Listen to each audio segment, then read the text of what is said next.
Oh my god, that actually might work. All right, guys, we are back. I apologize again. This is retarded. I know.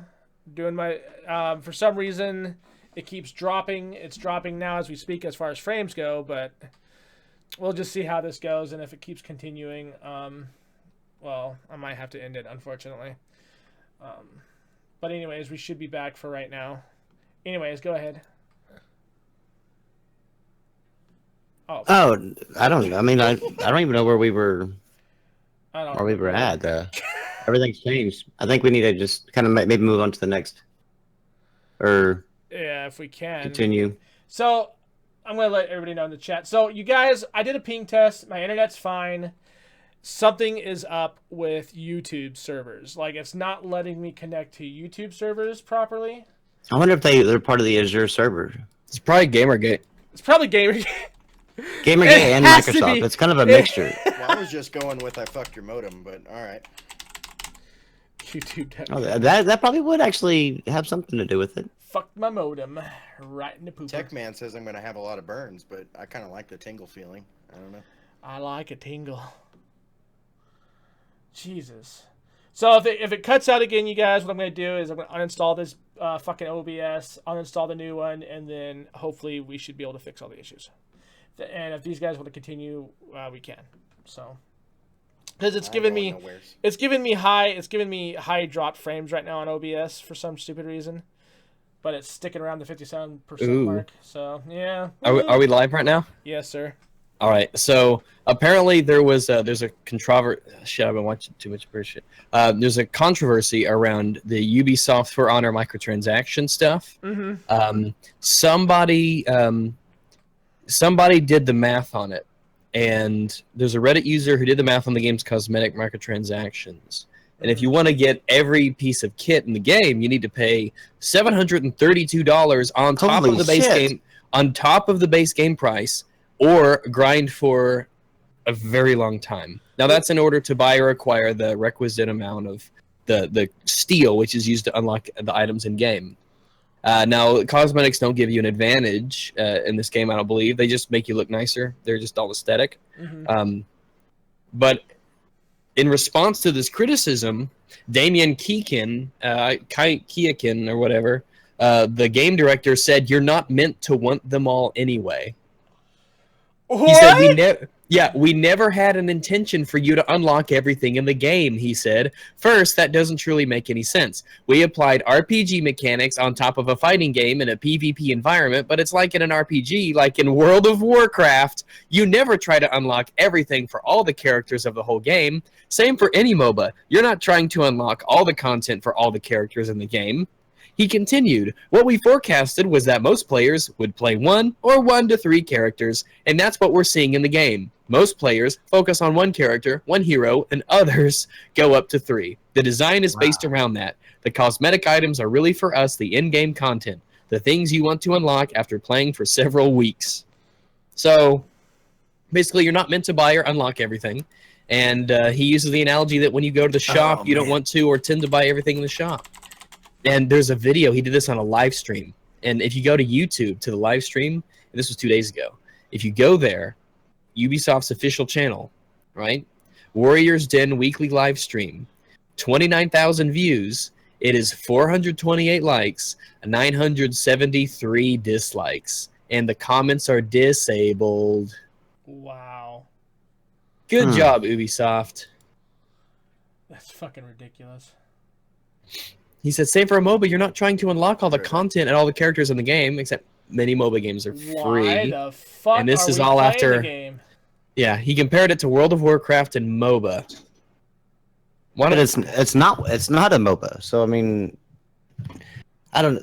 But even in World of Warcraft, I know people that try to unlock everything in World of Warcraft. Like that's dude. I've got friends that have literally fucking gone through all the PvP tier armors in almost every character.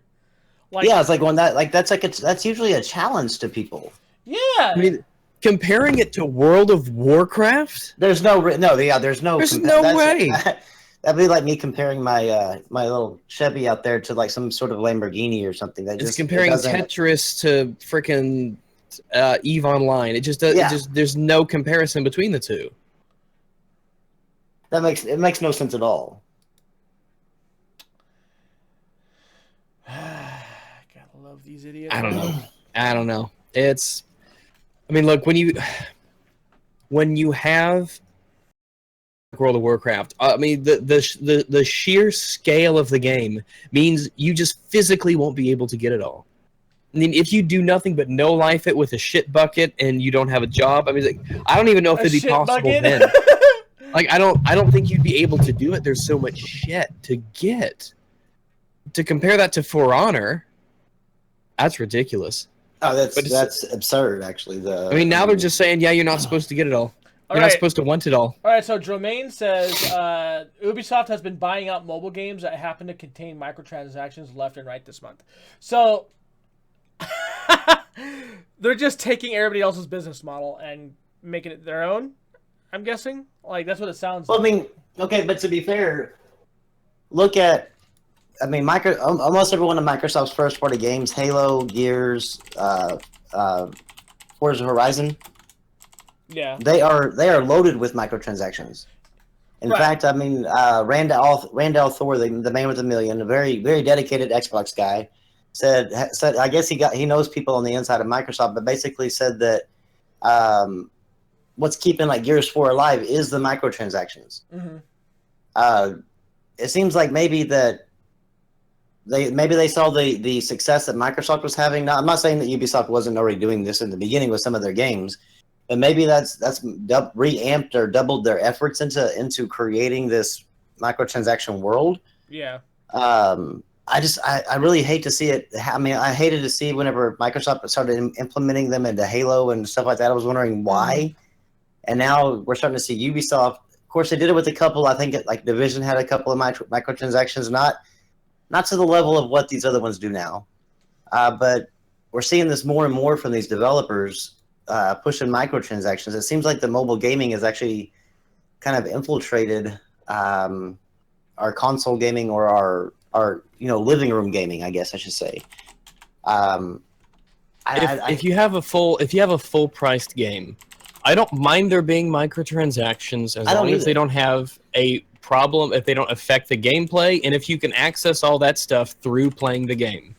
Like Overwatch, for instance. It's all aesthetic, and you can get all that stuff just by playing the game. If you want to, you can spend money on it, but it by no means is. I don't think Overwatch's method is in any way bad. See, I'm kind of a little bit more on even with that, but just kind of like what that Ubisoft guy said, but not in so direct terms. I mean, as far as me, if it's all cosmetic, I could give a shit less if it could ever be unlocked to begin with. Well, I think it's the attitude that he has, not necessarily the actual system itself. Yeah, that's what I'm saying. Is like I don't really have that same attitude as him. As the way he said basically tough shit. It wasn't supposed to be that way. But my thought is like it's cosmetic. I don't need it. I don't care. If it can't be unlocked through normal gameplay. And I mean, it's one thing to grind a little bit for stuff, but normally it's not too egregious.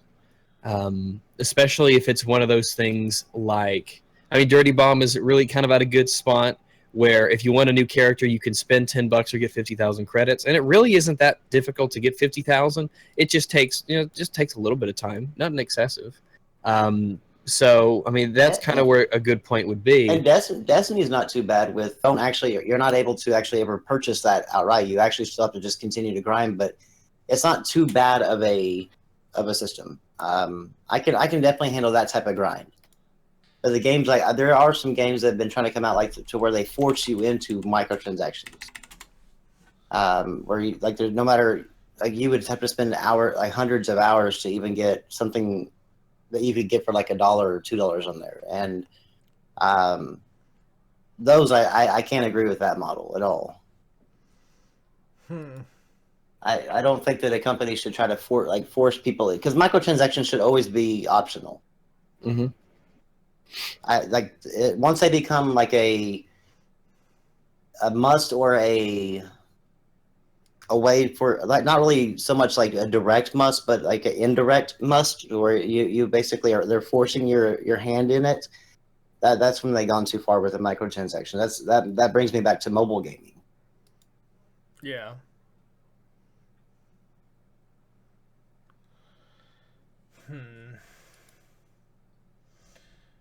Well, there you go. Stream come back? Yeah. Yeah, it's back. Just With being you a bit having late. with you having problems with your internet, can we like pause from the game stuff for a minute to talk about London? What happened? Oh, I know what you're talking. Yep, go ahead. I already know where you're Terrorist going. attack.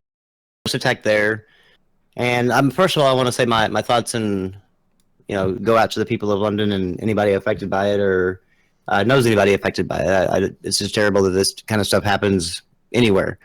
But the mayor of London, the piece of shit he is, basically said terrorist attacks are part and parcel of living in a major city. Yep. I want to Basically, knock that motherfucker out. Basically, that if you live in a major city, just get used to it. Kind of like how we used to say. Everybody says like you don't want to move to like say Houston or you don't want to move to New York or whatever because of the traffic. Yeah. That's just part of living in a major city. But now all of a sudden, terrorism has become synonymous with traffic. Mm-hmm. That we should just expect it. It should just it's something that's going to happen. These politicians that think like this need to be gone. Yep, I agree. Sadiq Khan is his name, right? Yep. These cities don't make money. People in them. These people just need to leave. Yep. But it's easier said than done on that. It is easier said than done, but I think they all need to work toward leaving. Something needs to happen. I mean, because I don't want to get. I mean, I definitely don't want to get too political with this because I know that our crowd don't like that too much. But at the same time, is they've got to figure out a way to not put these people in office. I don't know what, because they're the ones making the decisions for these people. And I mean, with people like that, terrorism is just going to get worse in the London area. And it's just so scary that he's already one of these like feministy types who banned the swimsuit picture, as you all know, the whole body positivity bullcrap he pulls. Yeah. But when it comes to this stuff, I mean, it's just being apologetic for a terrorist attack. And I always talk, and CNN was reporting, the truck attacks are, just a.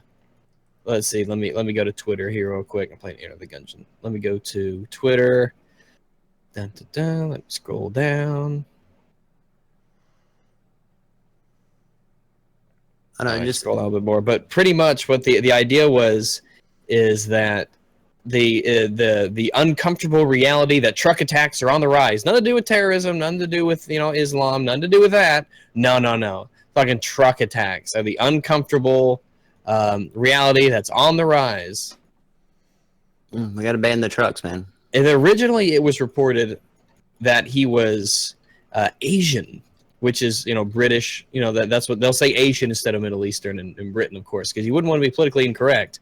And this guy was an Islamic hate preacher. I mean, they knew who this guy was, and he had preached this kind of stuff in the past. And then, sure enough, I mean, Tommy Robinson had talked about how this dude was bad news, and sure enough, he does something like this.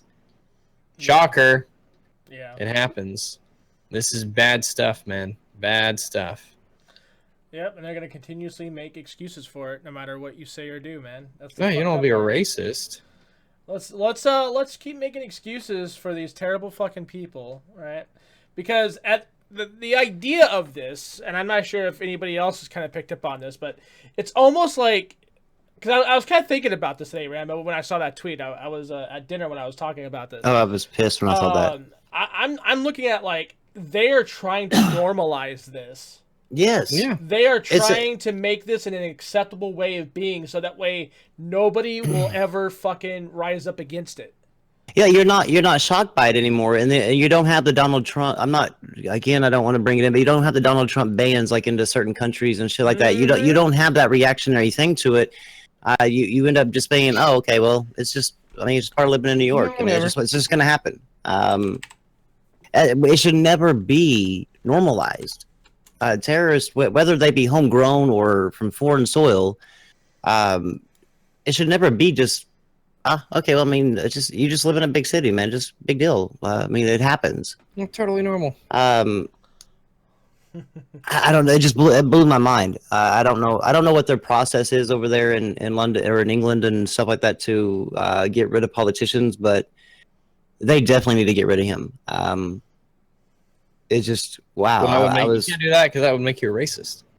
Yeah, because he's kind of said himself. Can't vote against him, or else that makes you a racist. Like if you voted for Brexit, well, obviously you're a racist. Man, it's just it threw me off. I wasn't prepared to see that coming out of a headline. Yeah, I mean, you'd think that the mayor would be super overprotective of his people, yeah, and his and the safety and well-being of his citizens, and they do everything they possibly could to make sure it never ever happens. But no, it's I mean, he's the first Muslim mayor of London. Totally coincidental, I'm certain. Absolutely.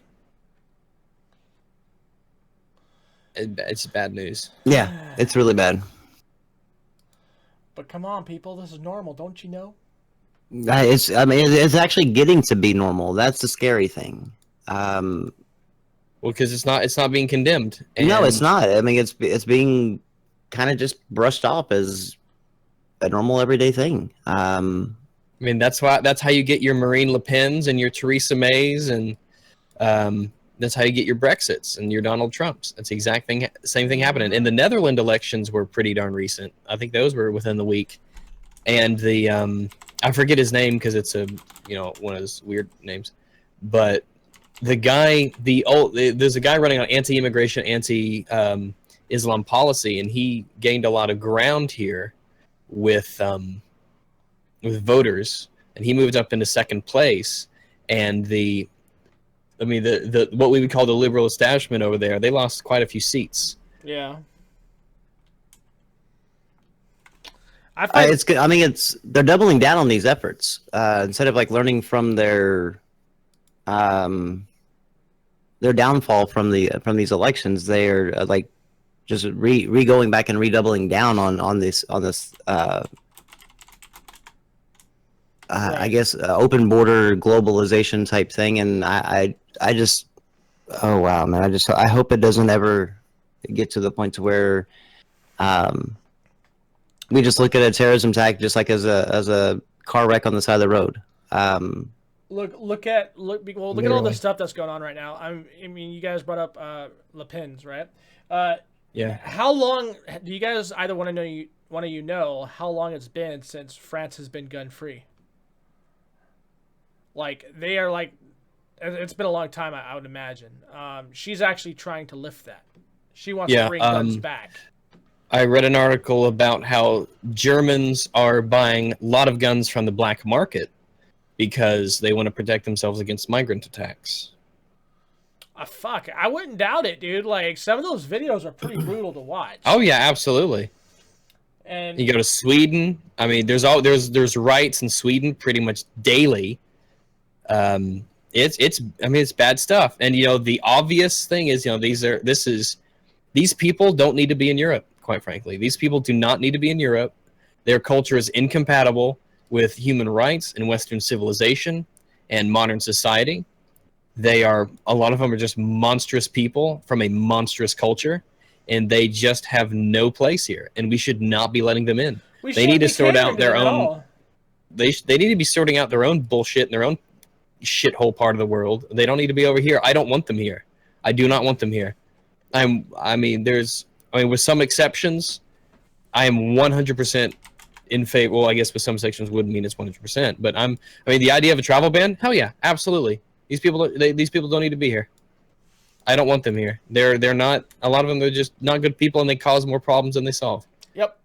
Well, somebody said that there was a female that I don't know what her name was, but she tweeted and people were retweeting her quite a bit, and a lot of people were hating on her for what she said. But she said, immigration without assimilation is occupation.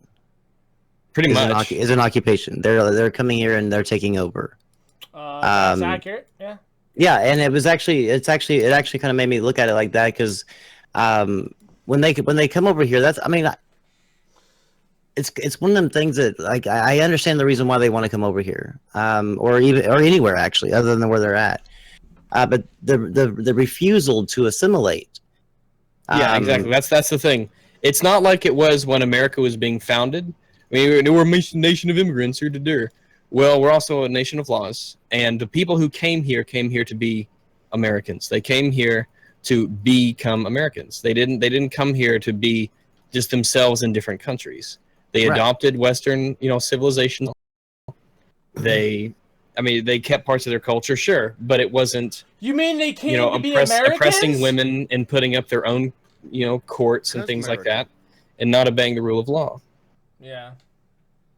And of course, it's not even a high percentage. I don't even I say it's not, but I wouldn't think that it's a high percentage of these people that are coming over that are, or even in these other areas that are the ones causing the problems. But it's still the same outlook as like the ones that aren't even causing the problems. They're still refusing to assimilate.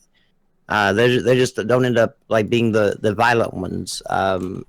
And that should never happen.